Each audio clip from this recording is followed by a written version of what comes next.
સવારના નાસ્તામાં જો તમને વેરાયટી ખાવાનું પસંદ હોય ને તો આજનો નાસ્તો તમારા માટે એકદમ પરફેક્ટ છે. અને હા, આ 15 જ મિનિટમાં બનીને તૈયાર થાય છે અને ઠંડો થાય ને તો પણ એકદમ સ્વાદિષ્ટ અને સોફ્ટ રહેશે. એટલે ડિનર માટે પણ આ બનાવી શકો અને ટિફિન માટે પણ બનાવી શકો. અને હા, પાછું ટિફિન માટે તો એકદમ બેસ્ટ છે હો, એટલે કે જોઈને જ બનાવવાનું મન થશે. તો ચાલો રેસીપી જોઈ લઈએ. તો અહીંયા અડધો કપ મેં ભુજિયા સેવ લીધી છે. ત્યાર પછી 1 ચમચી ગોળ એડ કરી દઈશું અને અડધો કપ પાણી એડ કરી અને આને એકદમ પતલું એવું પીસી લેશું. તો તમે જોશો તો એકદમ સરસ પતલું એવું એક સરખું આ પીસાઈ ગયું છે. હવે આને આપણે સાઈડ પર રહેવા દઈશું અને બીજી બાજુ એક બાઉલની અંદર 1/4 કપ દહીં લઈશું. દહીંમાં સ્વાદ પ્રમાણે મીઠું, મરચું અને હળદર એડ કરી અને થોડું ફેટી લેશું.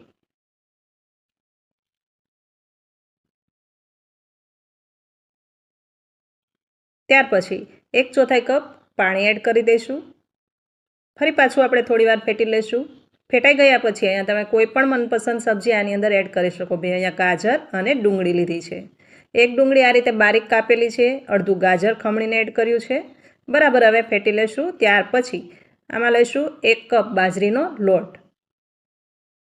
1 કપ બાજરીનો લોટ હોય તો 1/4 કપ આપણે બેસન લેવાનો છે. બેસન એડ કરી થોડું પાણી એડ કરી અને આને ઢોકળાના બેટર જેવું બેટર બનાવીશું.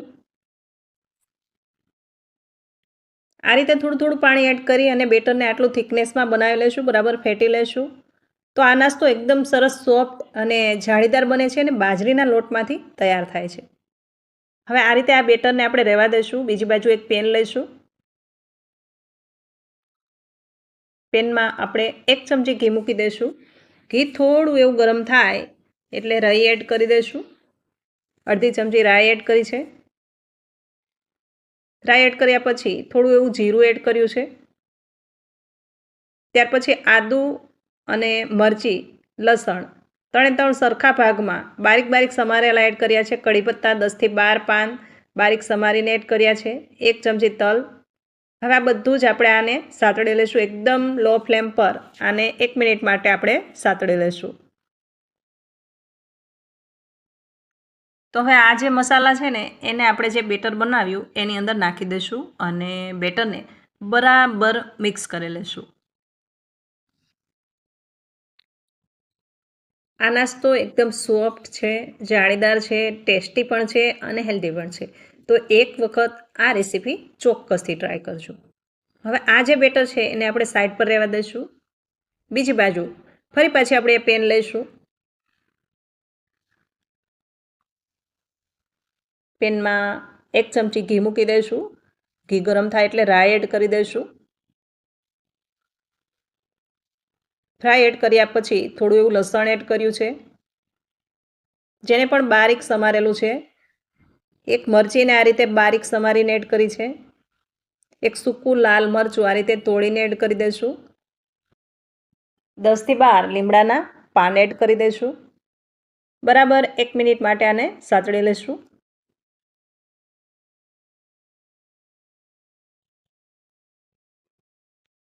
હવે જે ભુજિયા સેવવાળું જે બેટર જે લિક્વિડ આપણે બનાવ્યું એ આની અંદર એડ કરી દઈશું અને હાથ વડે સતત ચલાવતા રહીશું. અહીંયા 1 કપ પાણી એડ કરી દઈશું. થોડું પાણી એડ કરીને 1 થી 1.5 કપ પાણી જોશે. હાથને સતત ચલાવતા રહીશું. સ્વાદ પ્રમાણે મીઠું અને હળદર એડ કરી છે. 1 ચમચી લીંબુનો રસ એડ કર્યો છે. હવે આને સતત ચલાવતા આપણે તૈયાર કરીશું. જેમ આમાં પાણી જશે એમ તમને પહેલાં પતલું લાગશે, ત્યાર પછી જેમ હાથ ચલાવશો એમાં ઘાટું થતું જશે. આ જ રીતે ભુજિયા ચટણી તૈયાર થશે. અને જ્યારે આ એકદમ ઘાટું થઈ જાય ત્યારે પેનને છોડવા મળશે અને જે પણ ઘી આપણે 1 ચમચી કે અડધી ચમચી જે પણ ઘી અંદર એડ કર્યું છે ઘી પણ શાઇન કરવા લાગશે. ત્યારે આ એકદમ સરસ પાકી જશે. એ રીતે આપણી આ ભુજિયા ચટણી બનીને તૈયાર થશે. ફ્રેન્ડ્સ, જો આ ચટણી ના બનાવી હોય તો એક વખત ચોક્કસ બનાવજો, કારણ કે એકદમ ઇઝી છે, ફટાફટ બની જાય છે અને ટેસ્ટ એકદમ જબરજસ્ત છે. લીંબુની થોડી ખટાશ પણ આવે છે અને ખાટી મીઠી આ ચટણી બને છે. તો ખૂબ જ ટેસ્ટી છે અને આને ભજીયા સાથે પણ ખાઈ શકો અને ગાંઠિયા સાથે પણ ખાઈ શકો એવી આ ચટણી બનીને તૈયાર થાય છે. તો હવે આને એક બાઉલની અંદર આપણે કાઢી લઈશું. અને હવે આપણે જે આગળ નાસ્તા માટેનું બેટર બનાવ્યું એમાં 1/4 ચમચી ખાવાનો મીઠો સોડા એડ કરી દઈશું ને પછી આને આપણે થોડી વાર ફેટી લઈશું. આ નાસ્તો તમે ડિનરમાં પણ બનાવી શકો અને મોર્નિંગ નાસ્તામાં તો એકદમ બેસ્ટ છે. અને ટિફિનમાં પણ આ નાસ્તો તમે મૂકી શકો, કારણ કે જ્યારે પણ ઠંડો થશે તો એકદમ સોફ્ટ રહેશે, જરા પણ કડક નહીં થાય ને ખાવામાં ટેસ્ટી લાગશે. હવે આપણે ફ્લેમ ચાલુ કરી દઈશું ને પાછી આ જે તવી છે એ મૂકી દઈશું. લોઢી મૂકી 1 ચમચી ઘી લગાવી દઈશું. થોડા એવા તલને ટ્વિંકલ કરી અને ફરી આ બેટર આપણે આમાં રેડી દઈશું.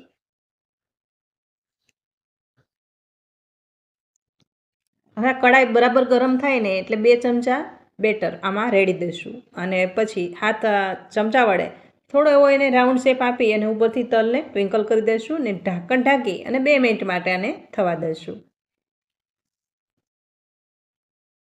તો મિત્રો આપણે ત્યાં ઢોકળા, ઇડલી અને હાંડવો એ તો મોસ્ટ ઓફ બનતો હોય છે, પણ આ નાસ્તો કંઈ અલગ છે અને બાજરાના લોટમાંથી બને છે ને એકદમ ફટાફટ બની જાય. બેઝિક મસાલા સાથે આ નાસ્તો તૈયાર થાય છે અને માત્ર 15 મિનિટમાં રેડી થઈ જાય છે અને ઠંડો થઈએ પણ એવો ને એવો સોફ્ટ રહે છે. તો એકવાર ચોખ્ખથી ટ્રાય કરવા જેવી છે.